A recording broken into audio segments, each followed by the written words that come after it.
It was right there for the taking. A near perfect week in the palm of my hand. And then somehow I thought that Arizona and Kyler Murray would go into Los Angeles without DeAndre Hopkins and beat the Rams. Win some, you lose some, I guess.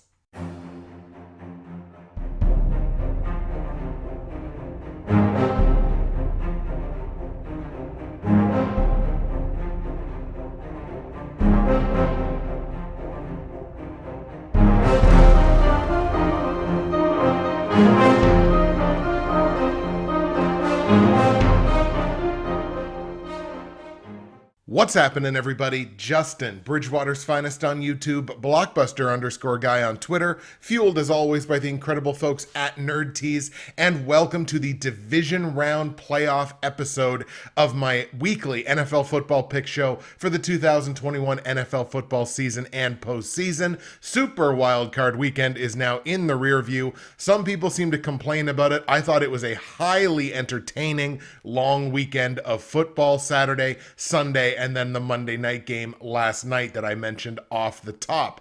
Pretty successful results in Super Wildcard Weekend as well. But before we get into all that, look, it's time for the Packers to play yet again, and that means it's 49ers hate week. Ugh. In case you can't tell, I think the concept of hate weeks is pretty embarrassing. Like, is it just me, or do the teams and the fan bases of teams that really participate in these hate week things, aren't they just the teams that haven't had any kind of measurable success since like the 90s? Anyway, let's look into how things went on Super Wildcard Weekend. I was 5-1 straight up in the 6 games on Super Wildcard Weekend. The only game I got wrong was last night's game, Arizona going into Los Angeles and getting beaten up on pretty much. I think it was 34-11, the final in that one. So all 5 other games, I was perfect straight up heading into that game. C'est la vie. Sometimes things like that happen. Against the spread, strong, 4-2. I did hedge my bets on the New England Patriots. They got blown out by 30 against Buffalo. And then, of course, I had Arizona plus the points because I had them winning outright. Totals was pretty well even money. I was 3-3 on the totals. I had the under in the Buffalo and Kansas City wins and the over in Tampa Bay. With Tampa, kind of needed a little bit more from the Eagles offensively, didn't get it. And Buffalo and Kansas City, I had the unders in those games, and they almost covered the totals by themselves. So look, everything was at least at 500, 5-1 straight up, 4-2 against the spread. I feel pretty good about that. We're going to talk about the pick'ems here, but only briefly because Yahoo is in the process of, I guess, having an aneurysm over what to do with Super Wildcard Weekend games, because overall standings are not updated. The matchups for the division round, even though we know what they are and when they're going to be happening, they're not available yet. So I don't really know the standings. Like right now, I know as of the games on Saturday, I was in 18th place in the Bridgewater's Finest pool, 33rd place in the Half Moons pool, and 13th place in the Ante & Co pool. But that does not take in any of the results on Sunday or last night's game. So 2/3 of the game from last week have not been accounted for in the standings. Here is what I can tell you. Based on my own math, I currently sit with 1,452 confidence points in the Bridgewater's Finest pool. It's 64.1% of the max total, which is 2266. I did bring in 60 of 66 confidence points last week, only missing my least confident game, which was Arizona in Los Angeles. So that's 90.9% of the confidence points, which is an awesome week, but not quite good enough to win the week. In fact, had 3 teams go 6-0 on Super Wildcard Weekend, bringing in all 66 confidence points available to them. That is a clip of obviously 100%. In the Half Moons pool, I have 1,101 confidence points out of the 2266 max, which is 48.6% total. I did have a pretty darn good week, though, bringing in 50 of the 66 available confidence points for 75.8%. Have to shout out Ravens Nation 252 for bringing in 60 of the 66 points, 90.9%, good enough to win Super Wildcard Weekend in the Half Moons pool. And with Ante & Co., I got 5 of the 6 games correct. That's now 159 straight up wins on the season, 57.2%. But 5 out of 6 is 83 and a third, which was a very solid showing on Super Wildcard Weekend. And I got to shout out my boy. He's my boy at this point. West Coast Martin. Martin goes a perfect 6 for 6 on Super Wildcard Weekend, the only member of the Ante & Co pool to go perfect on Super Wildcard Weekend, which means he wins the week. He's a guy. He's been a guy for a long time. Martin gets the win.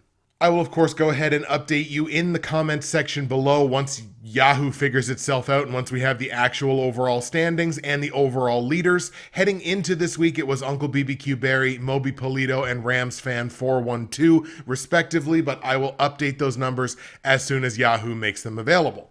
At this point, I will, as I always do, remind you that if you go to the description of this episode on YouTube or of the audio file on SoundCloud, iTunes, or wherever you get your podcasts of choice, you can find all of my results from Super Wildcard Weekend, all of my straight up against the spread and over-under plays for the 4 division round games. You can find information on joining any of those pick 'em pools that I just talked about. If you win a week, you get yourself shouted out on this show. You can find information on joining the NFL YouTube Prognosticators Facebook page and information on my great friends and sponsors at Nerd Tees. I believe I threatened to do it in the episode last week. My new Nerd Tees order is in, and that includes, I believe, at least 2 or 3 blends that I have never ever talked about. Yeah, at least 3 blends that I've never talked about on any of these shows. We're trying new things, and the new things that I am getting are just a couple of the dozens of incredible blends that you can find on nerdtees.ca. And since I just used it and just tested it, you know it still works.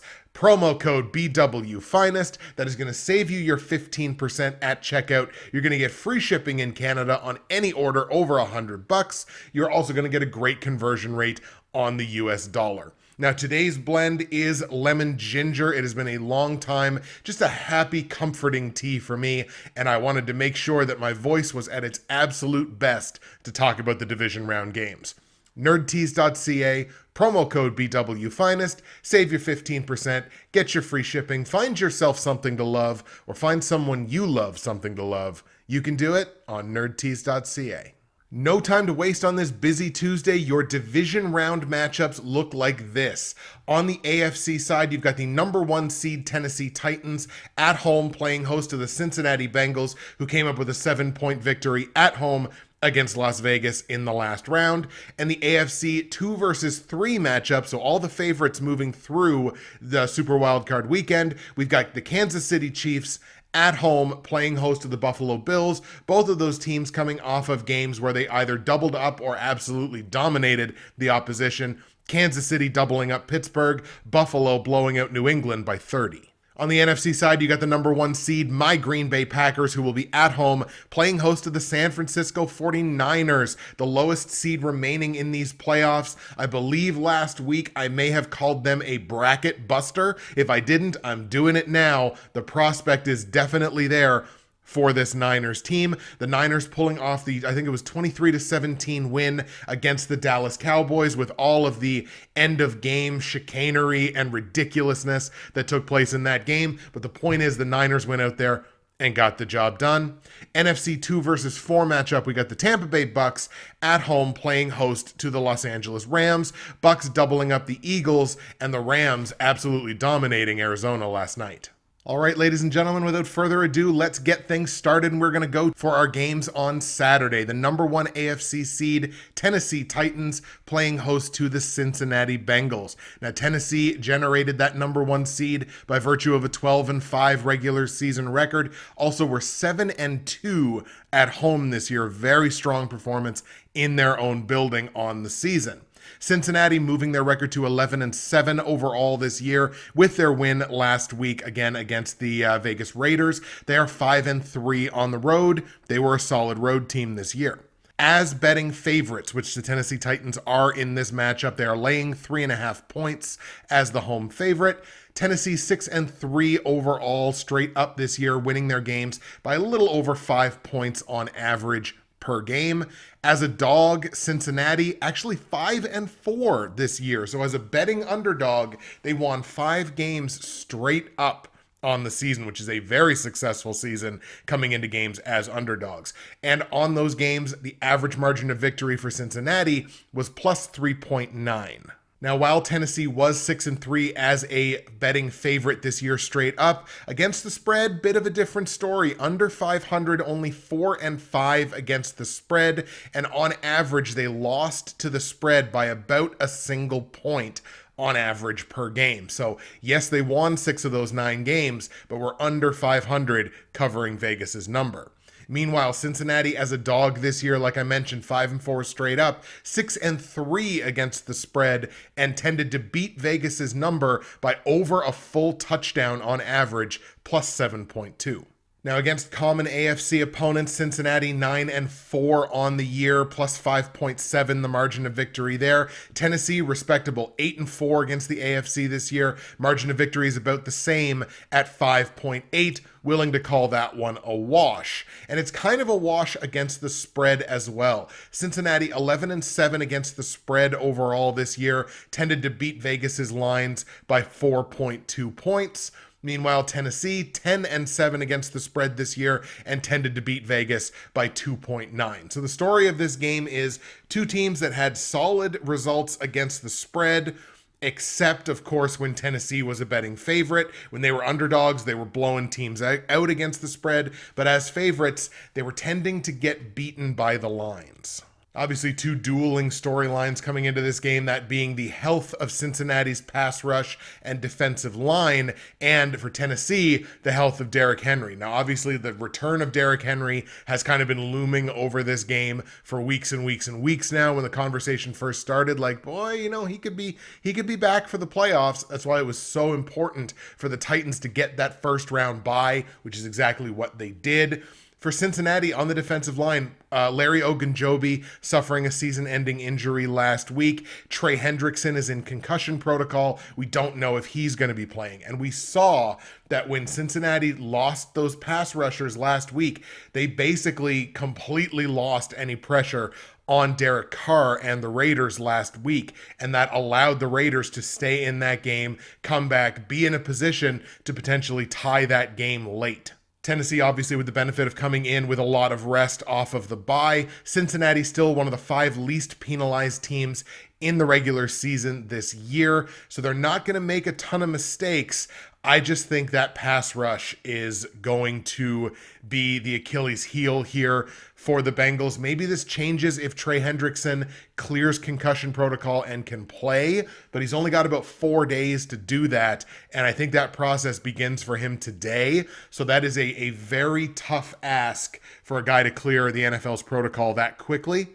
I think I got to go with the Titans in this game. I just think, look, the success that they were able to have without Derrick Henry, now you take Derrick Henry and put him back into that equation. I'm not going to say the Titans are unstoppable because I don't think they are. I need to see that first. But I think in this game, I think where Cincinnati, it was so close with Vegas last week, I don't necessarily think Joe Burrow gets them over the hump here. However, I will say, if Cincinnati wins this game, I might take them all the way to the Super Bowl, because my favorite possible Super Bowl matchup in my head right now is Green Bay and Cincinnati, just to see Aaron Rodgers and Joe Burrow. That is a quarterback matchup that I want to see play for a Super Bowl. So if Cincinnati does win this game, I might be spoiling how I'm going to go in the AFC title game, but I really would want Cincinnati to go to the Super Bowl. But as it stands right now, I'm going to take the Titans officially to beat the Bengals.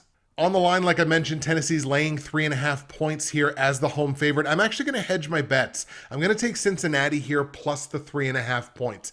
I think this is a close enough game that I really just don't want to buy that extra half point. This feels like a last-second field goal type of game, one way or the other. So I think the 3.5 points is one that I'm going to hedge on it. Take the Bengals plus the points.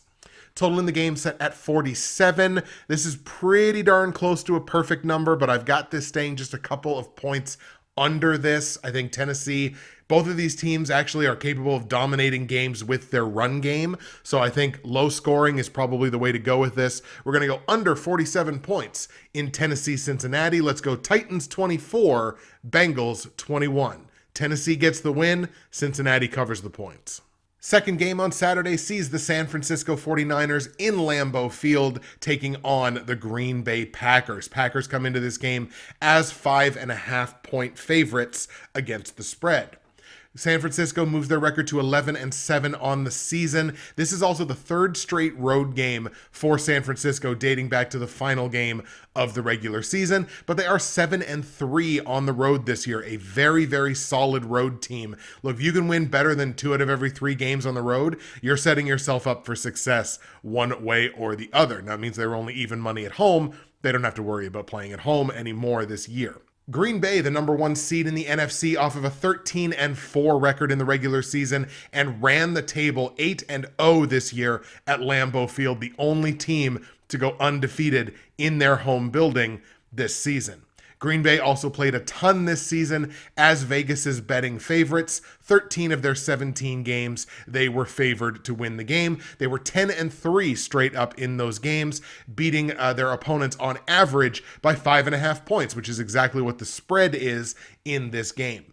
The Niners as underdogs, only underdogs 4 times this year, but they won 3 of those 4 games straight up and beat their opponents on average by 5.8 points. Now you understand what I mean when I called them a bracket buster earlier. Now, obviously, where San Francisco is 3-1 straight up as betting underdogs means they're also 3-1 against the spread as betting underdogs, beating Vegas's number by nearly 10 points on average, plus 9.9. Green Bay in their 13 games as betting favorites were 8-5 against Vegas's numbers. However, they missed on average, were being beaten by Vegas's numbers by a little over a point per game. So yes, they were 8-5, but they did struggle occasionally to cover some big spreads. Both teams had solid numbers against NFC opponents this year. San Francisco 8-5 against the NFC, with a margin of victory of plus 3.4. Green Bay 9-3 against NFC opponents this year with an average margin of victory of 5.8. Got to give the edge to Green Bay there, but both of these teams played solidly against their NFC counterparts. And against the spread, kind of a push as well. Both of these teams double digits against the spread this year. San Francisco 10-8 overall. That includes their win last week, beating Vegas's number by a little over half a point. And Green Bay, same deal, beating Vegas's number overall by about a half point, but they were 12-5 covering against the spread. Once again, the health conversation comes into play in this game. For the Niners, you saw Joey Bosa, Fred Warner, and Jimmy Garoppolo all come up with varying degrees of injuries in that game last week against Dallas. Bosa is questionable. Warner's all over Twitter saying that he's going to play, but he's listed as questionable. Jimmy G picking up a bit of a shoulder issue. I don't know whether it's his throwing shoulder or his non-throwing shoulder. He's also, of course, been dealing with the thumb. He's listed as questionable as well. Meanwhile, on the Packers sideline, they're getting healthy and getting healthy at exactly the right time. And in this game, could potentially be getting back any or all of Billy Turner, Whitney Merciless, Jair Alexander, and Zadarius Smith. That is 3 massive pieces on defense and a piece on the offensive line. Of course, they had David Bakhtiari come back in the last game of the regular season. So look, the conversation, it's a cliche of, the team's getting healthy at the right time, but the team's literally getting healthy at the right time, getting back the biggest pieces of their defense for what I would argue is the toughest matchup remaining in the NFC for a team that is a heavy favorite. Packers, of course, have the benefit of the bye week from having not played last week. One of the top teams in the NFL in terms of turnover differential, double digits to the positives in the regular season. And like Cincinnati, the Packers, one of the 5 least penalized teams in the NFL this season. They may have actually been number 1 or number 2. They don't make the mistakes that shoot themselves in the foot. We saw that Dallas game last week with San Francisco, where Dallas made every mistake in the book. They took every penalty. They awarded San Francisco, I think, 10 first downs by penalty. in that game. You can't win a football game when you do stuff like that. The Green Bay Packers are not that team. They're not the team that's going to throw the critical interception. They're not the team that's going to take the critical penalty. At least not all season. They've not been that team. And if you're the Niners, if you're not getting turnovers, I don't think you're beating Aaron Rodgers in Lambeau Field. I think that goes for basically everybody. If you're not generating turnovers, I think we even saw that in the NFC title game last year. If you're not generating turnovers, it's tough to beat this team. Tampa Bay got their turnovers against Green Bay last year. I don't know that San Francisco is going to get theirs in this game. Got to go with Green Bay here, and everybody's going to be in the comments, well, of course you took Green Bay, but yes, of course I took Green Bay. They're the better football team. They're playing in their own building where they were unbeaten this year. Yes, I'm taking Green Bay. So let's take the Packers at home to beat San Francisco. On the line, like I mentioned, Packers are 5.5-point favorites. I think I've got to lay those points. I've got this ending with a full touchdown, so the 5.5 will hit. Obviously, this is not an overwhelming, yes, smash, yes, it's going to cover, but I think the game ends probably by 7. So the -5.5, I think, will hit. Let's lay the 5.5. Total in the game set at 47.5 points, and unlike the previous game, I should say, I've got this game getting into the 50s, so I feel fairly comfortable grabbing over the 47.5 points in Green Bay, San Francisco. Let's go Packers 31, Niners 24. Packers win, Packers cover over the total. Let's take the party wagon to Tampa Bay now. The Bucs playing host to the Los Angeles Rams. Again, we saw the Rams look excellent in their game last night, really apply the pressure to the Arizona Cardinals, and Arizona completely folded. Now, in saying that, I wish all the best to Budda Baker, who obviously had a scary moment in that game last night for the Arizona Cardinals, a collision with Cam Akers, who was just making his return from what was thought to be a season-ending injury. So Budda was taken out on a stretcher, and he is one of my absolute favorite defensive players in the entire NFL. So I hope a speedy recovery for him. I hope it's not as serious as it looked for the Cardinals defensive back. Now, Rams 13-5 now on the season with their win last night. 7-2 on the road this year. Had a better road season, I would argue, than their season in their own building. 7-2 on the road. It makes them a potential bracket buster. Make no mistake about it. Tampa Bay 14-4 now on the season with their win against Philadelphia last week. 8-1 at home this year, only losing one single game in Raymond James Stadium. Obviously a huge season for Tampa Bay. Now, Tampa Bay went into every single game this season as the betting favorite. All 18 games, including their playoff game, they were the Vegas betting favorites. They were obviously 14-4 in those games and beat opponents by an average margin of victory of nearly 10 full points, 9.7 points per game on average. The Rams only underdogs twice this year. So the Rams spent basically the entire season as favorites. However, both of their games where they were a betting underdog, they won the game straight up. 2-0 straight up and an average margin of victory of 8.5 points. This is going to be a humdinger of a football game. This is going to be a heck of a game. It's a shame this couldn't be the NFC Championship game, but I think we'll get a good NFC title game one way or the other. Now, in those 18 games as betting favorites, Tampa Bay 10-8 against the spread, respectable, not exactly overwhelming, but 10-8 against the spread, and on average beat Vegas's number by about a single point. Now, the Rams as dogs, like I mentioned, 2-0 straight up as betting underdogs, means they were 2-0 against the spread as betting underdogs as well, beating Vegas's number by nearly 11 points, 10.5 points in those two games. Both of these teams an identical 9-4 straight up against NFC opponents so far this season. The Rams beating NFC opponents by 5.5 points on average. The Bucs beating NFC opponents by nearly 10 full points on average on the season.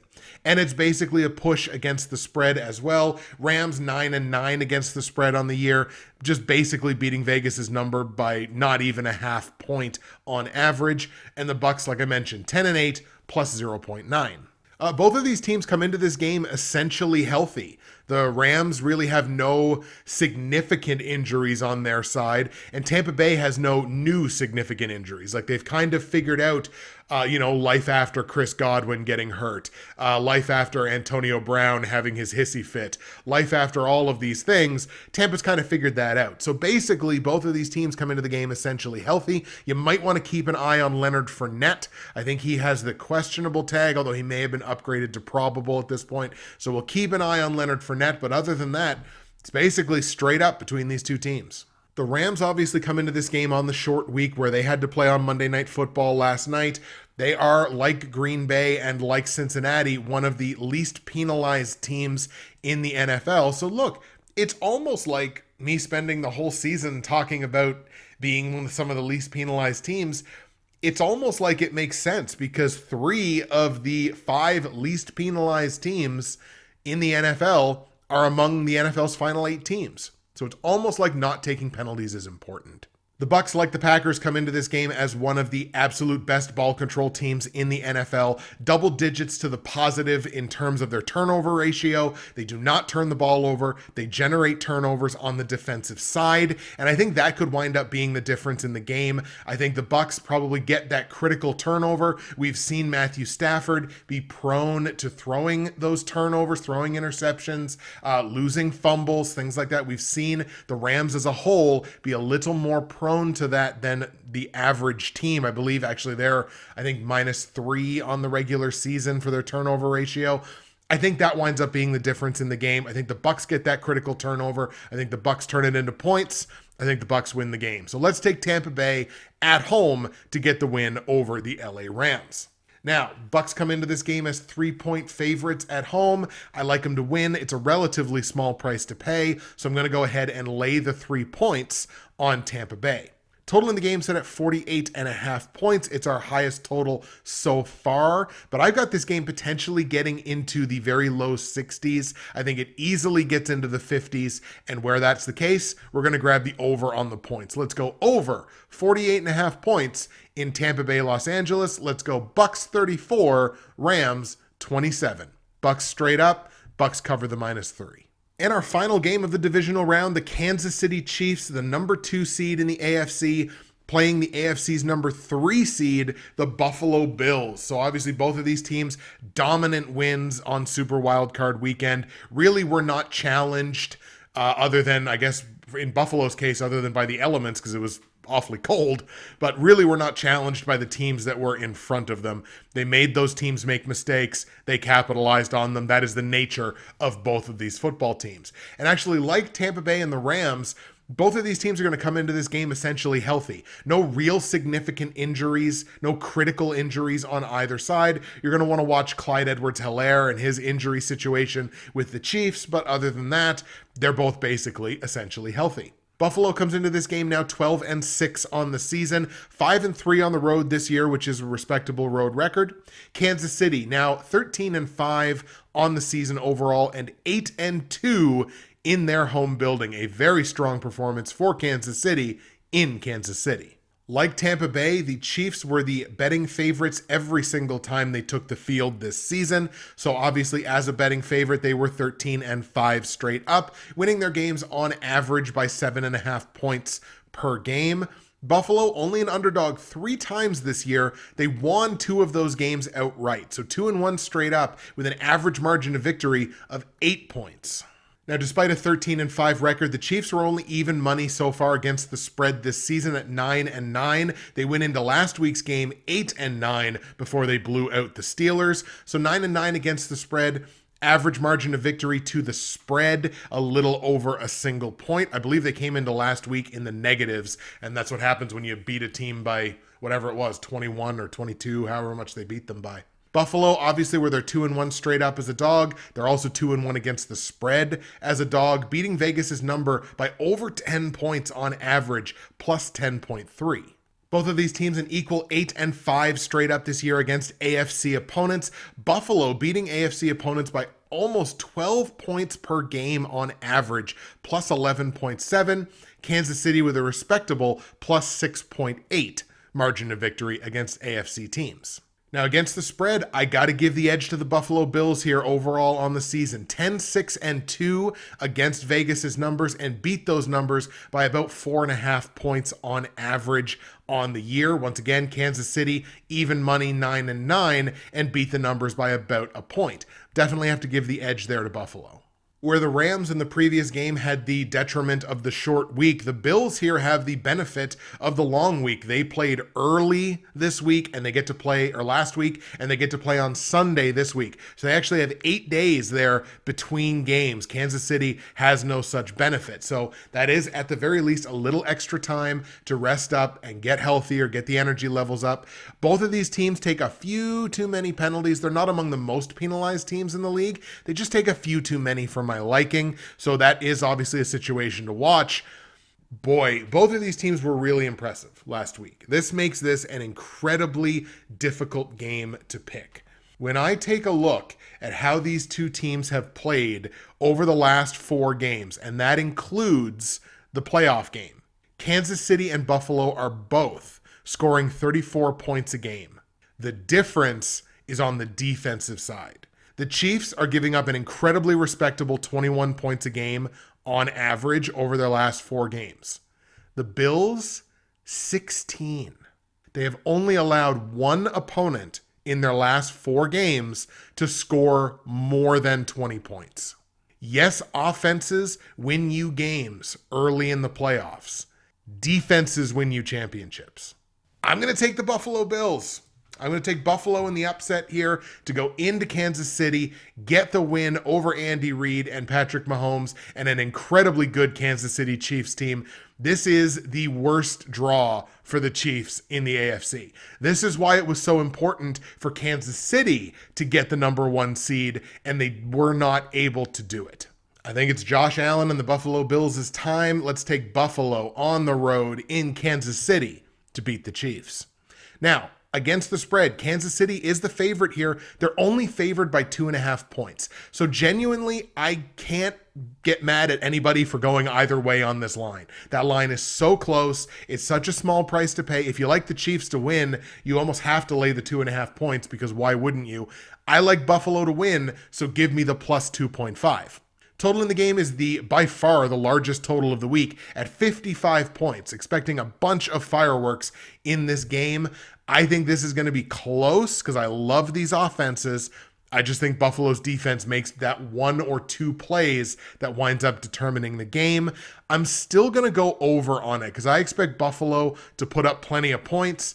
I expect Kansas City to put up plenty of points. We're going to go over the 55 points in Buffalo, Kansas City. Let's go Bills 33, Chiefs 26. Bills straight up, taking Bills plus the points over the total. There you have it, folks. Those are your picks for the division round matchups of the 2021 NFL playoffs, or for the playoffs for the 2021 NFL season, I guess I should say. And it is time now for the patented comment of the week. The comment of the week from the Super Wildcard Weekend episode is actually going to go to a longtime viewer of mine, Bruin Steele. And his comments, it's a little bit longer, but it gets into the Pittsburgh Steelers and what the Steelers might do at quarterback next year. So his original comment was, my Steelers are going to get destroyed. It may be Ben's retirement party in Kansas City. Turns out that's exactly what happened. And I asked him in my response, how do you think their QB search will go? Who do you like to be under center in 2022? His response to that was definitely not Kendrick Green. I hate that guy. We need a new O-line, and Terrell Edmonds sucks. Our defense and secondary needs replacing, or defensive secondary, sorry. And obviously we need a new quarterback once Ben's gone. I don't see Mason Rudolph leading this team. Plus, I haven't seen Dwayne Haskins play enough. Rumors say we might chase Derek Carr. Now, that's a really interesting wrinkle that gets thrown in there because just yesterday, I think, the Raiders relieved Mike Mayock of his duties as Raiders general manager. So they're going to bring in a new GM. Derek Carr is not necessarily, quote unquote, his quarterback. They need a new coach. It might be that might have been Derek Carr's last game in Vegas as a Raider. And if it is, I mean, look, Derek Carr, I think, would be an excellent ad for the Pittsburgh Steelers. I really like the prospects of Jimmy Garoppolo going to Pittsburgh as well. Like, Pittsburgh is a perennial playoff team and a threat to win that division every single year with Jimmy Garoppolo at quarterback. I firmly, firmly believe that. Garoppolo is a good quarterback that gets a lot of crap because he didn't wind up being the heir apparent to Tom Brady. But he's a good quarterback. So you add him into that Pittsburgh team, I genuinely think they could do some damage next season. It will be very interesting to see who will be playing quarterback for Pittsburgh next season. Brew and Steel, yours is the comment of the week from the Super Wildcard Weekend video. All right, there we go, folks. The episode is now in the books for the division round of the playoffs for the 2021 NFL season. We got 4 games left. 8 teams will be whittled down to 4. And next week, we will have the AFC and NFC championship games on tap. Who will be playing in those games? Let me know in the comment section below. Who do you like to go to the Super Bowl? And who do you think is our Super Bowl champion this season? That's it for me, Justin, Bridgewater's Finest on YouTube, Blockbuster_guy on Twitter, fueled as always by the incredible folks at NerdTees. Thank you so much for listening. We will see you again next week.